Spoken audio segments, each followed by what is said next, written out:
I appreciate you guys turning out this evening. It says a lot. Frankly, there's a lot of things about running for office that frankly are not too fun or tasteful. But the thing that's redeeming about this is seeing that there are other God-fearing patriots who are concerned about the fate of this country. So thank you guys. You guys make it worthwhile. I get asked all the time, why are you running for Congress?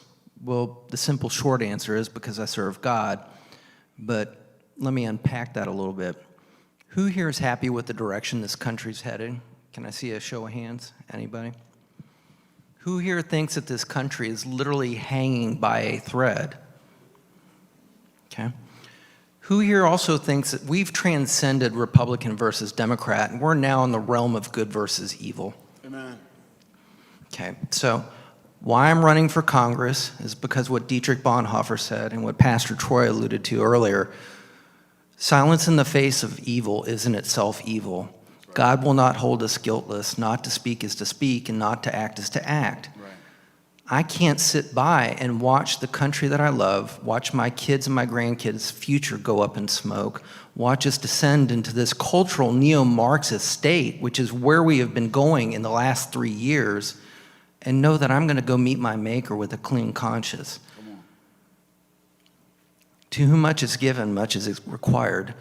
So there were two kind of awakenings that I had, and I'll be honest with you, as Brandon alluded to, I was one of those people that just thought, all Republicans are created equal. If they have an R behind their name, they share our values. They're conservatives, they're Christians, they're going to work for us. Well, one of President Trump's greatest accomplishments that never really gets talked about is he unmasked the system. Because when he descended that escalator as then candidate Trump in 2016 and said, we can make America great again, I thought, well, that's going to be interesting.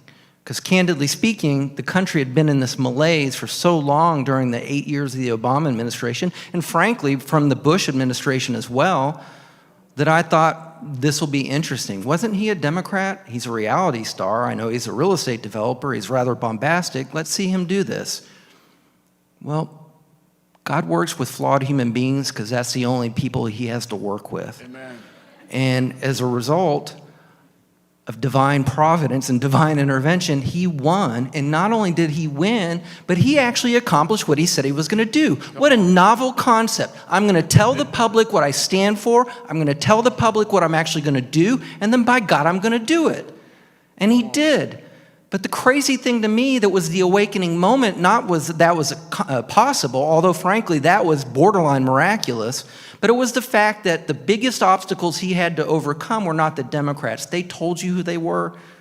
They were the enemy outside the wire. It was the enemy inside the wire. And that was the establishment Republicans. And unfortunately, they occupy the position of leadership. So even though we controlled the Senate and we controlled the House, Mitch McConnell and Paul Ryan kept his legislative priorities from being codified. They had to all be done through executive order. And so guess what? When the 2020 election was stolen, and I'm saying it, it was stolen, call me an election denier, I don't care what they think about me. I am not afraid of offending MSNBC or CNN or the New York Times or Bud Kennedy or anybody else. I'm afraid of offending God. And if I don't speak the truth, then that's offensive to God. So what I would say is that, watching after that election was stolen, and again, maybe Donald Trump's voice makes the hair on the back of your neck rise up, but what I will tell you is that he brought peace and prosperity to this country. We had economic growth. We actually had people moving manufacturing jobs back, and that working class wages were rising, all the while we were keeping inflation in check. We weren't getting into new forever wars, and in fact we were extricating our troops, and in fact would have had even more troops withdrawn, except the administrative state lied to him. Yeah, there was a coup. Guess what? It wasn't President Trump or the January 6th situation. So that awakening was that these establishment rhinos who lie to you, and that's what incenses me. If they were to get up there and say, look, I'm all about my own personal self-enrichment, I got some country club buddies who I'm going to make sure they get corporate tax cuts, and my donor class has my phone number, but the rest of you I don't care about, Well then, you know what? We get what we ask for, right? But they lie to us. And unfortunately, we've been asleep and we've not been holding them accountable and checking their record. But we're past that now. So the second awakening that I had was that these rulers, these people who think that they forget that this country was founded under a radical premises at the time, which was that all men were given God-given rights, that our rights were bestowed to us by our Creator. And we may not have always perfectly embodied that, but that was our founding principle. And it's supposed to be God, the people, country. Render unto Caesar that which is Caesar's. Well, guess what? In this country, we're Caesar. We're the owners. It belongs to us. They're our servants. This is not a nanny state. This is not some place where people get to tell us what to do because they know better than us. That's not what we're founded on. And yet, what happened? 2019, again, greatest economic year in my life, everything going great, and then a pandemic gets unleashed upon us, and we have the summer of love. And all of a sudden, we're told our businesses are not essential. We can't go to our places of worship. Our kids can't go to school. We have to socially distance. Nothing but fear porn on the TV, this creeping Chiron telling you how many people are dying and how bad this epidemic is.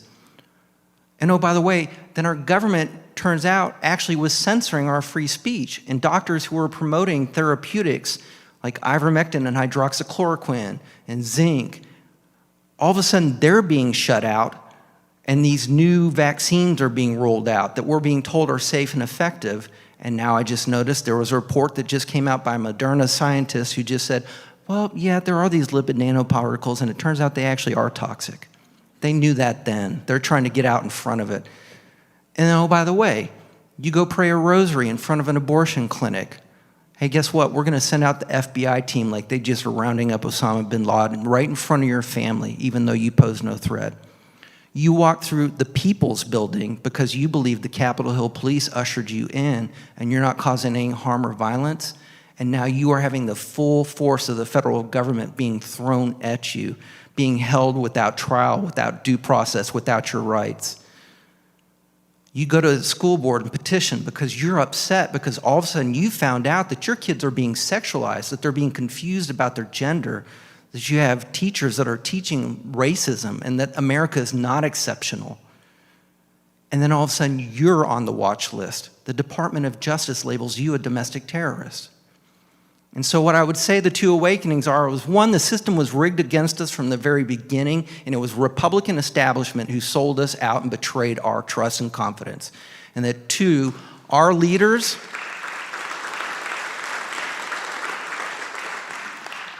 have forgotten their place. They're there to serve us. They're there to protect us. They're there to protect our rights. And so the breaking moment for me was, for those of you who know, I have a wife who's disabled from brain cancer almost 11 years ago.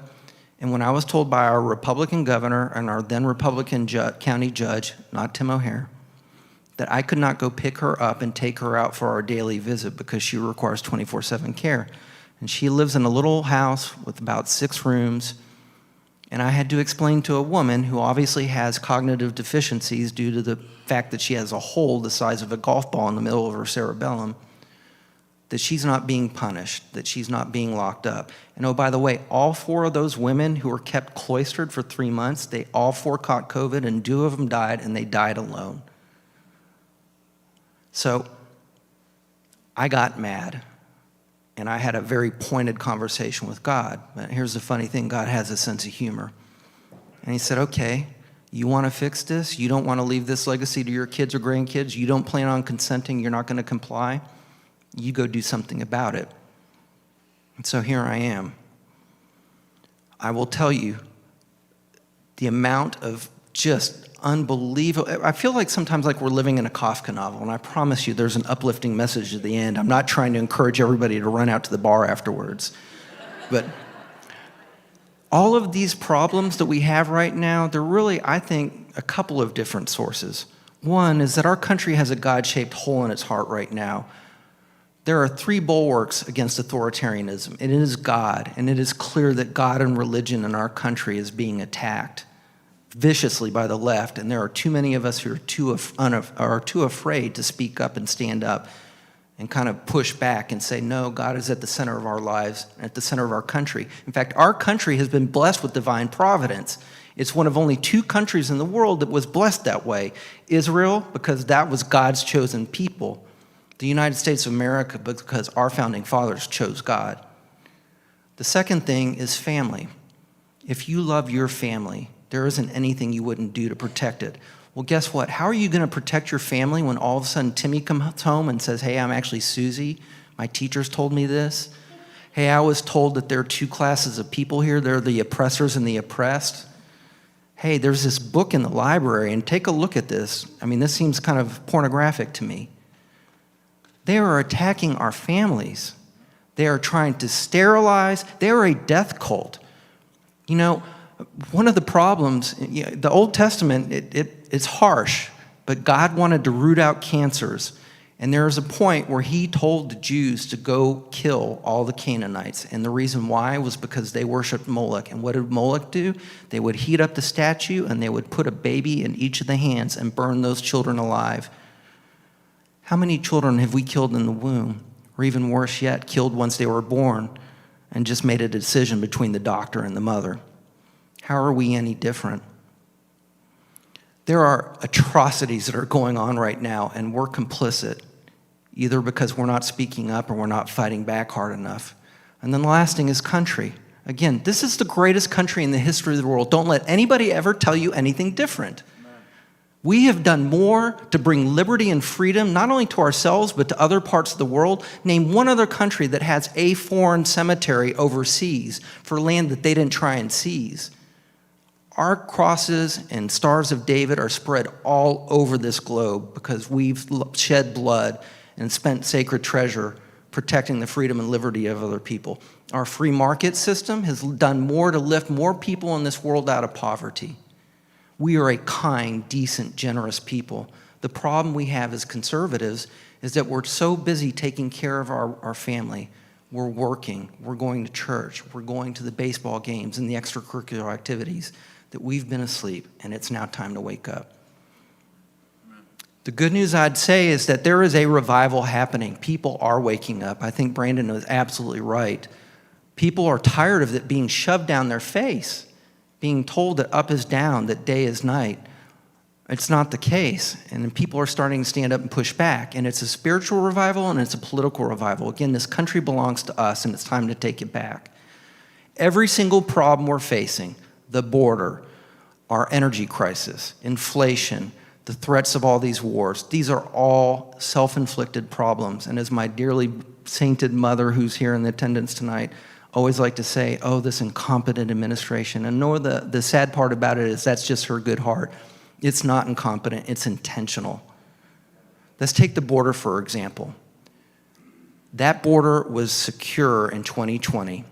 Name one law to me, just one law or one executive power that was stripped in 2021.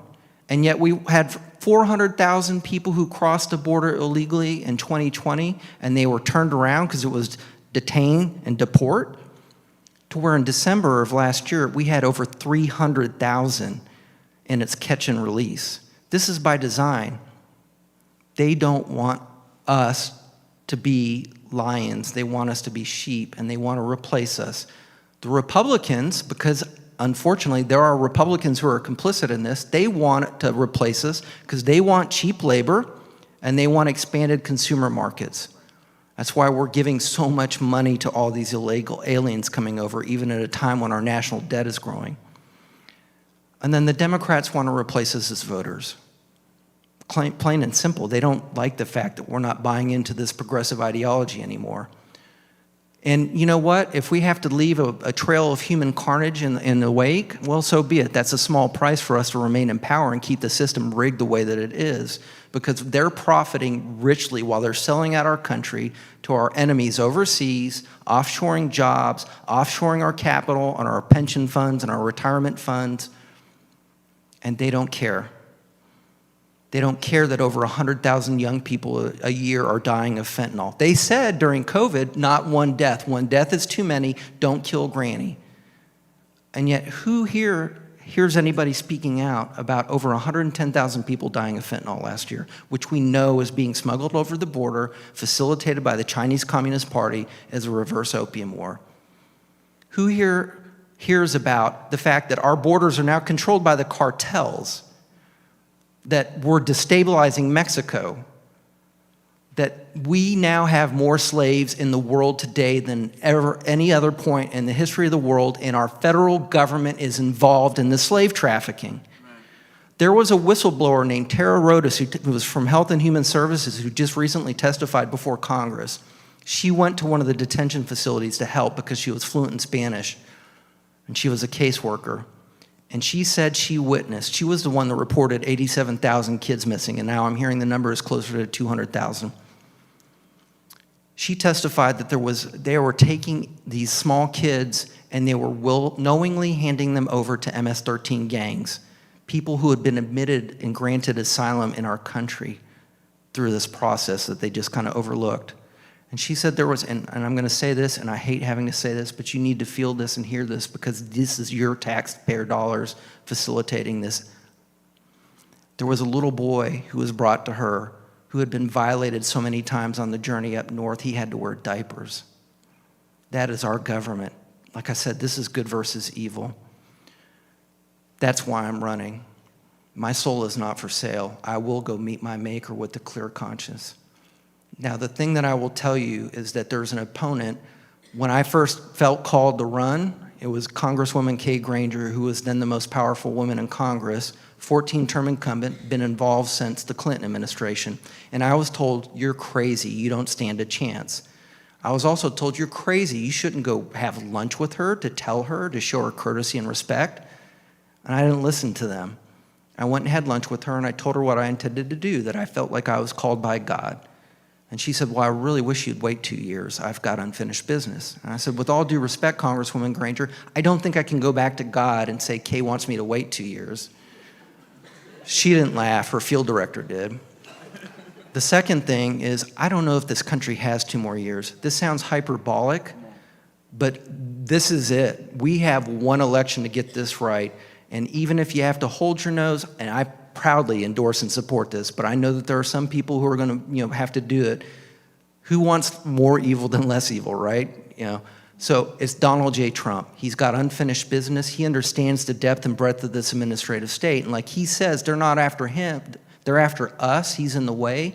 We need people who aren't worried about a political career, about enriching themselves, personal glory, becoming important, but are actually concerned about serving the people the way it was meant to be. Our founding fathers never intended for us to trade the yoke of the King of England to put on a yoke from a ruling class of politicians, and yet that's how we're being run these days. So she ultimately decided that she wasn't going to run against me, and I think that was a good decision for her for personal reasons, and I actually commend her, and I appreciate her service, although I greatly disagree with her voting record. But she couldn't choose me because, as she told a friend of mine, I'm too conservative, and so she handpicked her successor, who is State Representative Craig Goldman, who has all the backing of the establishment, the backing of the Bushes. And let me tell you just a little bit about State Representative Goldman, because I'm not going to impugn him personally. I'm only going to point to his track record. When he first ran for the Texas House 10 years ago, he ran on 2 platforms. He ran on border security and he ran on election integrity. And one of the measures that came up last year in the session that Brandon didn't touch upon was a constitutional amendment that should have been on the November ballot that would have said only American citizens get to vote in Texas elections. Controversial, huh? We don't want illegal aliens coming over here, period, let alone getting to vote in our elections and determine our policy and our laws. It passed the Senate 29-1. Only one Democrat held out. It died in the House. And it died in the House because a number of these Republicans, these swamp creatures, actually voted present along with all the Democrats. So it didn't get the 100 votes that it required. Craig Goldman was one of those people. Apparently he forgot those 2 platforms that he ran on. Also, as Brandon alluded to, the Texas scorecards, Texas Heist, they feature prominently 12 Republicans who have been part of this swamp called the Dirty Dozen. Craig is the 2nd lieutenant.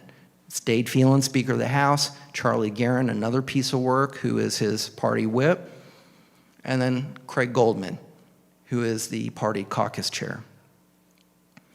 I was told that not only did they not prioritize border security, they only passed anything when they had a bayonet in their back because people were so upset about Ken Paxton's impeachment.